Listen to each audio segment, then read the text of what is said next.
कहते हैं कि बेटियां सबकी साझी होती हैं। माँ बाप का और परिवार का जो दुख है वो हम सब समझते हैं, और इस दुख की घड़ी में हम उनके साथ खड़े हैं। और परसों रात, जैसा कि आप जानते हैं, वो परिवार की तरफ से एक मांग प्राप्त हुई कि इस केस की इन्वेस्टिगेशन को सीबीआई को दे दिया जाए। तो परसों रात को ये पहली मर्तबा ये डिमांड आई, जिसको तुरंत सीएम साहब ने उसको माना और ट्वीट भी किया। और कल सुबह फिर एक और डिमांड प्राप्त हुई कि इसका जो एक तीसरा पोस्टमार्टम एम्स से कराया जाए। तो उसमें भी तुरंत हमने कोऑर्डिनेट करके एम्स से कल ही, जैसा कि आप जानते हैं, तीसरा पोस्टमार्टम भी करवाया गया। और इस केस के बारे में आपको पता है कि जो पहला पोस्टमार्टम है वो भिवानी में बोर्ड के माध्यम से करवाया गया था, और उसके बाद एहतियातन एक और पोस्टमार्टम पीजीआई रोहतक, जो हमारा सबसे पुराना, सबसे रेप्यूटेड हॉस्पिटल है स्टेट में, तो वहाँ से सेकंड पोस्टमार्टम कराया गया। डॉक्टर्स ने कुछ सैंपल लिए और वो सैंपल्स पे उन्होंने हिदायतें दी कि कुछ टेस्ट करवाए जाएं ताकि वो ओपिनियन अपनी दे सकें। वो सारे टेस्ट हमारी फॉरेंसिक साइंस लैब जो मधुबन में और रोहतक में हैं, राष्ट्रीय स्तर की लैब्स हैं, तो उनमें वो टेस्ट करवाए गए और सोमवार को कुछ रिपोर्ट्स प्राप्त हुई। उसके बाद पीजीआई रोहतक के डायरेक्टर ने एक बोर्ड ऑफ डॉक्टर्स, जो सीनियर डॉक्टर्स हैं, उनका एक बोर्ड बनाया और वो गठित करके वो सारी रिपोर्ट्स उनके सामने रखी गई, और पोस्टमार्टम की दोनों रिपोर्ट्स के आधार पे उन्होंने अपनी ओपिनियन दी। और जैसा मैंने बताया कि हमारे, और हम सब जानते हैं कि पीजीआई रोहतक में हमारा सबसे पुराना, सबसे रेप्यूटेड हॉस्पिटल है, बहुत काबिल डॉक्टर हैं, और हमारी जो फॉरेंसिक साइंस लैब्स हैं वो भी राष्ट्रीय स्तर की हैं और अंतर्राष्ट्रीय मानकों के मुताबिक वो अपने सभी टेस्ट करते हैं। तो ये जो निर्णय हुआ सीबीआई को देने का, किसी भी तरीके से कोई उनकी, हमारे जो वैज्ञानिक हैं और जो हमारे डॉक्टर हैं, उनकी निष्ठा और काबिलियत पर कोई प्रश्न चिन्ह नहीं है, बल्कि क्योंकि परिवार की मांग थी और ये ट्रांसपेरेंसी की एक जो कमिटमेंट है सरकार की, उसके तहत कि सब कुछ ट्रांसपेरेंटली किया जाए और जन भावना को ध्यान रखते हुए ये निर्णय लिया गया। और इसमें जैसे ही परसों रात डिमांड आई, उसको तुरंत मान करके इस केस को जल्दी ही ट्रांसफ़र कर दिया जाएगा। उसकी एक प्रक्रिया है, वो पूरी करके ये सीबीआई को चला जाएगा। और जिन परिस्थितियों में भी ये एक प्रकरण हुआ, ये सारा घटनाक्रम, वो सारी परिस्थितियां भी इसमें निकल करके सीबीआई की जांच में सामने आ जाएंगी। तो इस सारे प्रकरण में बहुत सारे लोगों ने, काफ़ी जो इलाके के, भिवानी ज़िले के सामाजिक लोग और दूसरे लोगों ने बड़ा अच्छा इसमें एक रोल अदा किया। उन्होंने समझदारी से काम लेते हुए, जब एक स्टेज आई जब वो मॉब था जो लीडरलेस हो गया, कोई नेता नहीं था, तो उस वक्त काफ़ी लोगों ने अच्छा एक रोल प्ले किया, तो उन सबका धन्यवाद। लेकिन कुछ ऐसे लोग भी थे जिन्होंने, आपने देखा कि भ्रामक और एक तथ्यात्मक रूप से गलत प्रचार भी करके गैर जिम्मेदाराना एक माहौल बनाने का प्रयास किया, अराजकता का एक माहौल बनाने का प्रयास किया, कुछ सुर्खियां बटोरने के लिए कुछ शरारती तत्व, वो भी ऐसे लोग बीच में, ऐसे जब आंदोलन होते हैं आप जानते हैं कि वो आ जाते हैं, तो ऐसे लोगों के खिलाफ भी कुछ कार्रवाई की गई है। और मैंने कहा है अपने अधिकारियों को कि और ऐसे लोग जो भी हैं उनको चिन्हित करें, और ये इस तरीके के लोग पूरी व्यवस्था पर एक प्रश्न चिन्ह लगाने का प्रयास करते हैं सुर्खियां बटोरने के लिए, और एक अपने पॉपुलिज्म की वजह से, तो इनको चिन्हित करना ज़रूरी है, और जो भी कानून के मुताबिक एक्शन ज़रूरी है इनके विरुद्ध लिया जाएगा, क्योंकि इस प्रकार के लोग पूरे लोकतंत्र पर एक तरह से प्रश्न चिन्ह लगाने का प्रयास करते हैं। तो ये कुछ चीज़ें थी, और हम जो, जैसा आपको पता है कि कुछ पुलिसकर्मियों पर भी एक्शन हुआ, वो किसी इन्वेस्टिगेशन की किसी कमी की वजह से नहीं हुआ, वो एक परिवार की शुरू में ये बातें आई कि उनके साथ व्यवहार कुछ ठीक नहीं किया गया, तो उसके चलते विभागीय कार्रवाई जो हुई उसमें जो भी आगे उनको प्रिंसिपल्स ऑफ नेचुरल जस्टिस के हिसाब से जो हमारी प्रक्रिया है उसके हिसाब से मौका दिया जाएगा अपनी बात रखने का, और जांच आगे बढ़ेगी और जो जांच में दोषी पाया जाएगा उसके विरुद्ध कार्रवाई की जाएगी। सर, ये मामले इतना सारा का सारा आपने देखा होगा कि जो इन्वेस्टिगेशन है पूरी की पूरी साइंटिफिक हुई अभी तक। ये सारी जो इन्वेस्टिगेशन की जो फाइंडिंग्स हैं वो दो चीज़ों पर आधारित हैं, पोस्टमार्टम की रिपोर्ट और फोरेंसिक साइंस में जो टेस्ट हुए लैब्स में उनकी रिपोर्ट्स। तो जो टेस्ट होते हैं उनका एक प्रोटोकॉल है, उस प्रोटोकॉल में हम कंप्रोमाइज़ नहीं करते। जो हमारे वैज्ञानिक हैं इन लैब्स के अंदर वो इंटरनेशनल स्टैंडर्ड्स जो मानक हैं उनके मुताबिक अपने टेस्ट करते हैं, उनमें समय लगता है। और एक रिपोर्ट ऐसी है, आप देखिए वो अभी तक उसकी वो आ जाएगी एक रिपोर्ट, उसकी बहुत रेलिवेंस नहीं थी, पेरिफेरल थी, लेकिन उसका एक प्रोटोकॉल है। उन्होंने कहा कि 3 दिन लगेंगे।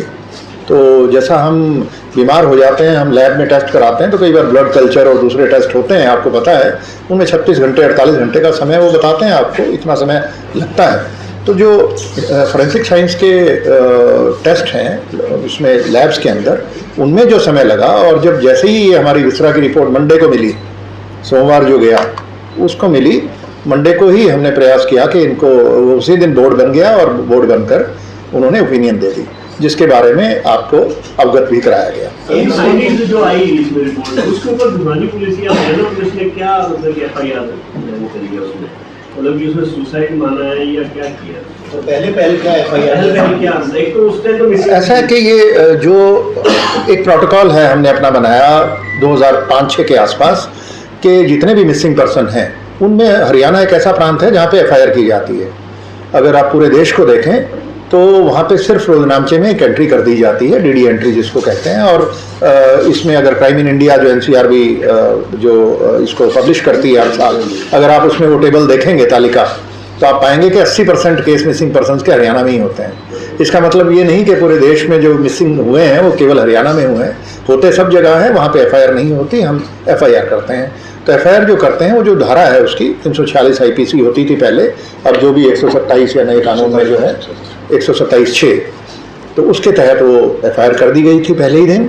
जो हमारा प्रोटोकॉल है उसमें कोई डिले नहीं है। अब ये जो फाइंडिंग्स आई है इसमें बोर्ड ने दिए हैं, रोहतक वालों ने दिए, भिवानी वालों ने दिए, इसके बाद पुलिस ने कुछ केस रजिस्टर किया है या ये सीबीआई ही करेगी?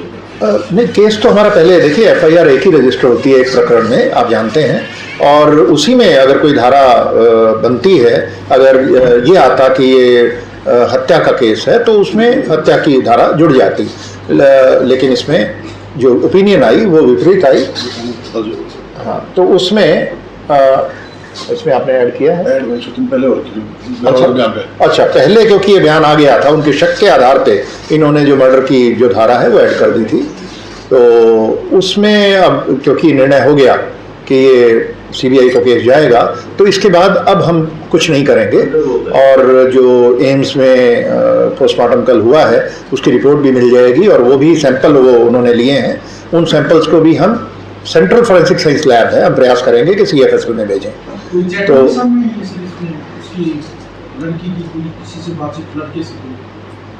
ऐसा कि वो उन डिटेल्स में अभी जाने का कोई बहुत अभी औचित्य नहीं है कि, लेकिन हाँ वहाँ पे ये ज़रूर है कि जैसा कि आप जानते हैं, बात पहले भी आ चुकी कि सुसाइड नोट वहीं पे मिला, और जो इंसेक्टिसाइड खरीदने की बात है इसकी वो भी इसमें आ चुकी है, और जो जिस दुकान से ये खरीदा गया उनके बयान भी आ चुके हैं।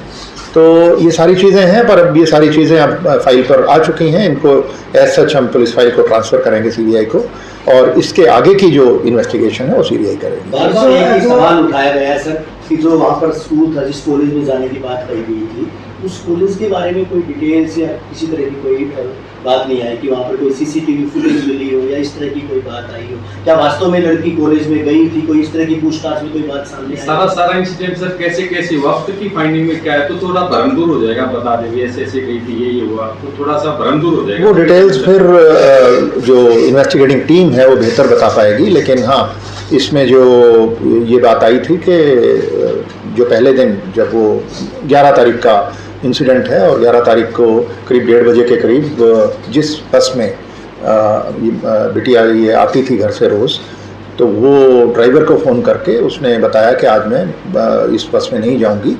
और उसके बाद करीब करीब आधे घंटे के बाद वो एक वीडियो फुटेज है जिसमें वो इंसेक्टिसाइड की दुकान पर उसकी प्रेजेंस बहुत दूर से है लेकिन वो दिखाई दे रही है। और जो इंसेक्टिसाइड ख़रीदने का एक रजिस्टर मेंटेन किया जाता है दुकान में, वहाँ भी एंट्री की हुई है दुकानदार ने। और दुकानदार के फिर बयान भी आए, उन्होंने बताया कि हाँ एक बच्ची आई थी और उसने ये परचेज़ किया। और उसके बाद की कोई उस एरिया में कोई सीसीटीवी कैमरे नहीं है, तो उसके बाद की कोई आई विटनेस अकाउंट हमारे पास नहीं है। पर उसके बाद फिर जो 13 तारीख को जब बॉडी मिली और वहाँ पे जो सबसे पहले देखा उस खेत के एक मालिक हैं, उन्होंने एक लड़का रखा हुआ है अपने, उसने सबसे पहले देखा। और उसने देखा कुछ एक जैसा बताया गया मुझे कि कुत्तों का एक झुंड था जो कहीं इकट्ठे वो जैसे किसी जानवर को खाते हैं, तो उसको शक हुआ ये उनको दौड़ाने गया तो वो कुत्ते एग्रेसिव थे, तो इन दो लोगों ने मिलकर उसको हटाया तो डेड बॉडी को इन्होंने देखा। तो सबसे पहले देखने वाले ये लोग थे, उनके भी बयान हैं। और उसके बाद से बॉडी को शिफ्ट किया गया, सीन ऑफ क्राइम की एग्जामिनेशन करा के शिफ्ट करके जो पहला पोस्टमार्टम हुआ 13 को ही, उसकी जैसी रिपोर्ट आई उसके बाद परिवार संतुष्ट नहीं था, तो इसको रोहतक पीजीआई रोहतक के अंदर सेकंड पोस्टमार्टम का निर्णय तभी लिया गया और वहां पे भेज करके उस पोस्टमार्टम की पूरी वीडियोग्राफी भी करवाई गई। और उसके बाद की घटनाक्रम आप सभी जानते ही हैं। क्लियर व्यू है इसमें कि ये जितने भी अपराधी हैं अब जो अपने आप को गैंगस्टर प्रोजेक्ट करना चाहते हैं, इनको गैंगस्टर बनाने में एक ये जो प्रचार होता है ये बहुत बड़ा एक रोल अदा करता है। मेरी बहुत आप सबसे हाथ जोड़ के विनती है, अपील है कि हम इनका नाम और इनके गैंग्स का नाम कभी भी प्रचारित ना करें। मैं अपने मुंह से कभी इनका नाम नहीं लेता, ना लूंगा। और ये अगर हम सब फैसला कर लें और अगर मीडिया इसमें हमारी बात, इस छोटी सी रिक्वेस्ट को मान ले, तो ये इनकी गतिविधियां 80% खत्म हो जाएंगी। विपक्ष लगातार एक बात जोर दे रहा है कि हरियाणा में क्राइम का ग्राफ बढ़ा है, तो डीजीपी आप क्या मानते हैं सर हरियाणा में? ये एक ऐसा मुद्दा है जो जिसमें ये बड़ा इंटरेस्टिंग भी है। तो हमने इस पे वैसे तो हर अपराध गंभीर होता है आप जानते हैं, और आंकड़ों से अपराध का आकलन करना कोई बहुत अच्छी बात नहीं होती। और जब बातें तुलनात्मक की जाएं तो फिर और कोई चारा भी नहीं होता। तो अगर तुलना करते हैं हम, तो वो पिछले 2 साल से तो मैं ही देख रहा हूँ, तो मैंने देखा कि हर साल हमारा 20-30% ऐसे हेड्स हैं जहाँ पे जो क्राइम अगेंस्ट वीमेन के, जैसे रेप का एक हेड है और मोलेस्टेशन है, किडनैपिंग और अबडक्शन का एक हेड होता है, डाउरी डेथ है। तो ये 3-4 हेड होते हैं क्राइम अगेंस्ट वीमेन के। एक वो जो डाउरी से रिलेटेड जो धाराएं हैं, जो हस्बैंड वाइफ वाली, वो उसको हम क्राइम अगेंस्ट घरेलू हिंसा, वो एक अलग चीज है, वो पारिवारिक मामले होते हैं। बाकी जितने हेड हैं उनमें पिछले साल उससे पिछले साल की जो कंपैरिजन में 20-30% की कमी आई, और इस साल फिर हम 25% और नीचे हैं। तो और ये ऐसे अपराध हैं जो आप जानते हैं कि जहाँ पे रजिस्ट्रेशन मैंडेटरी है। आज की तारीख में ये आपको भी पता है कि रेप का कोई भी एलिगेशन आएगा तो तुरंत एफआईआर सब जगह दर्ज की जाती है, क्योंकि एफआईआर ना करना अपने आप में एक अपराध है।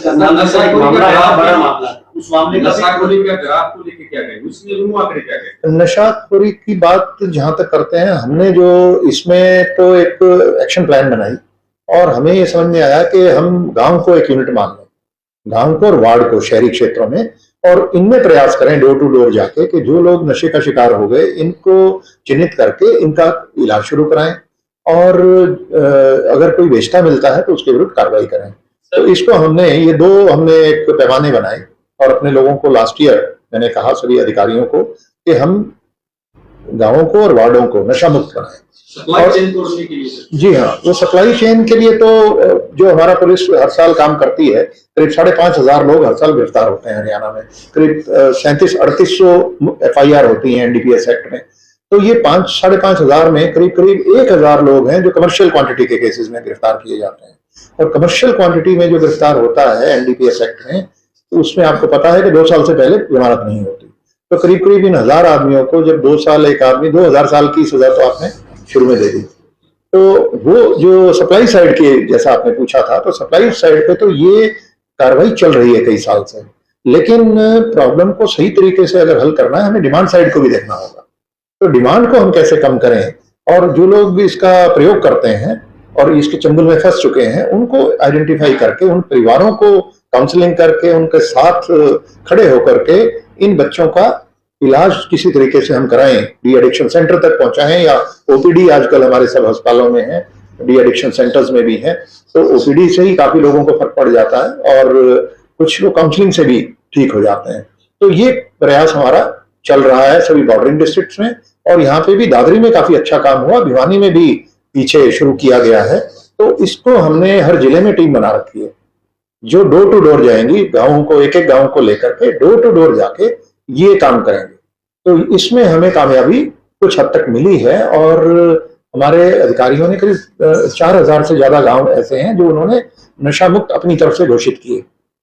जरूरी नहीं कि वो सारे आज की तारीख में नशा मुक्त हो गए हों, पर अगर 70% भी हो गए तो वो भी एक अचीवमेंट है। और टारगेट हमारा ये है कि हम इसको 70% पे इस साल के अंत तक लेके जाएं। और जो पिछले 4000 गांव हैं उनमें अगर कोई छूट गया, कोई ऐसा गांव है जहां अभी भी बच्चे हैं जो नशा करते हैं, तो उनकी रीवेरिफिकेशन का एक मुहिम अभी पिछले 2 महीने पहले शुरू की, एक्स्ट्रा टीमें बनाई गई हैं और उनमें रीवेरीफाई कर रहे हैं। हर डोर टू डोर जाकर के ये देख रहे हैं कि कोई और, कई बार क्या होता है कुछ लोग रिलैप्स कर जाते हैं, कुछ नए लोग नशा शुरू कर देते हैं, कुछ नए लोग आके नशा बेचना शुरू कर देते हैं। तो वो सारी चीजों का फिर से एक बार रीअसेसमेंट हो जाएगी, एक दोबारा से एफर्ट हो जाएगी, और प्रयास ये है कि हम इसको संख्या को, जो 4000 की संख्या है, इस साल के अंत तक 5000 से बढ़ा के 70% हम लेके जाएं, और बचे हुए 30% फिर अगले साल देखेंगे। एक जो मुद्दा है वो है हमारे फार्मासिस्ट, जो ये दवा की दुकानें हैं, यहाँ से कुछ ऐसी टेबलेट्स हैं, ऐसी दवाइयां हैं जो नशे के लिए इस्तेमाल होती हैं, और उनमें एनडीपीएस एक्ट में वो कवर नहीं होती, ये एक समस्या है। तो उनमें हमारे जो ड्रग कंट्रोल ऑफिसर्स हैं और जो स्टेट के ड्रग कंट्रोलर हैं और जो एफडीए एक महकमा आप जानते हैं, food and drug authority administration, तो एफडीए के जो अधिकारी हैं उनके साथ हमारा लगातार कोऑर्डिनेशन चलता है। हम उनको यही कहते हैं कि इन केमिस्ट को आप किसी तरीके से इनको नियमित करें, इनकी जो रेगुलेशन प्रॉपर हो, जिससे ये लोग जो इस समस्या में योगदान दे रहे हैं वो उसको मिनिमाइज किया जा सके। तो आपके माध्यम से मैं ये भी सारे हमारे जो केमिस्ट भाई हैं उनसे ये एक अपील करना चाहूंगा कि कभी भी किसी व्यक्ति को जो देखने से ही पता चल जाता है कि मरीज नहीं है बल्कि नशे के लिए खरीद रहा है, उसको समझ में आ जाती है बात, ये बॉडी लैंग्वेज देख के, तो उसको कभी भी कोई दवाई बिना प्रेस्क्रिप्शन के ना दें। यूपी के हरियाणा के करनाल में फेंक दिया था, कल कोई मामला आया था, उसके बाद उसको फ्लैगशिप किया गया। क्या कहेंगे सर इस तरह जी, जहां तक मुझे ध्यान है वो उसका एक लड़की का भाई का रोल आया कि वो भाई ने ही मर्डर किया उसके दोस्त के साथ मिलके, वो दोनों पकड़ दिए गए हैं, बैठे, तो वो दोनों पकड़े गए हैं। तो ये कुछ ऐसी घटनाएं हैं जो परिवार के अंदर भी हो जाती हैं, तो हत्याएं और बहुत सारे ये हमारे जो बलात्कार के केसेस भी हैं, ये मौन और परिवार के अंदर होते हैं।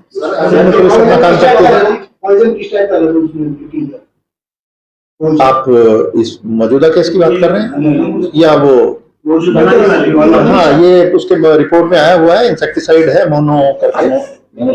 मोनो स्प्रे, आप पढ़ के बता रहे हैं, और कैनोफॉस्फोरस का। अभी ये मुझे लगता है कि ये सारी डिटेल्स इसको हम सीबीआई के ऊपर छोड़ दें तो बेहतर रहेगा। जहां तक कन्वेंशनली इस केस का मैं नहीं बात करूंगा, लेकिन हाँ ये माना जाता है कि अगर स्ट्रगल के साइन नहीं है तो वो खुद कंजम्पशन की तरफ इशारा करती है। और ये जो डीएनए का टेस्ट होता है उसमें जो फिंगर नेल्स हैं इनके अंदर जो हमारे डीएनए लेकर के वो टेस्ट करके वो रिपोर्ट ये कहती है कि कोई स्ट्रगल नहीं हुई।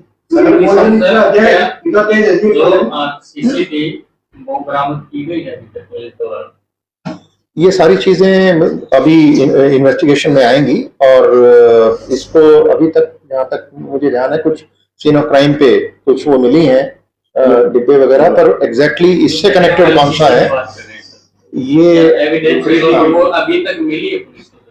इसके बारे में आप कुछ बताना चाहेंगे? सर अभी तक जो वहाँ पे मौके पे जितनी भी बॉटल्स मिली हैं उन सभी का बैच नंबर जिस दुकान से खरीदी है उसके बैच नंबर के लिए कंपनी से मैच किया जा रहा है। तो जो तक कंफर्म होगा मतलब जैसे सर ने बताया आप लोगों को, since case has been proposed to be transferred to CBI, तो अब ये आगे की जांच वहां से होगी।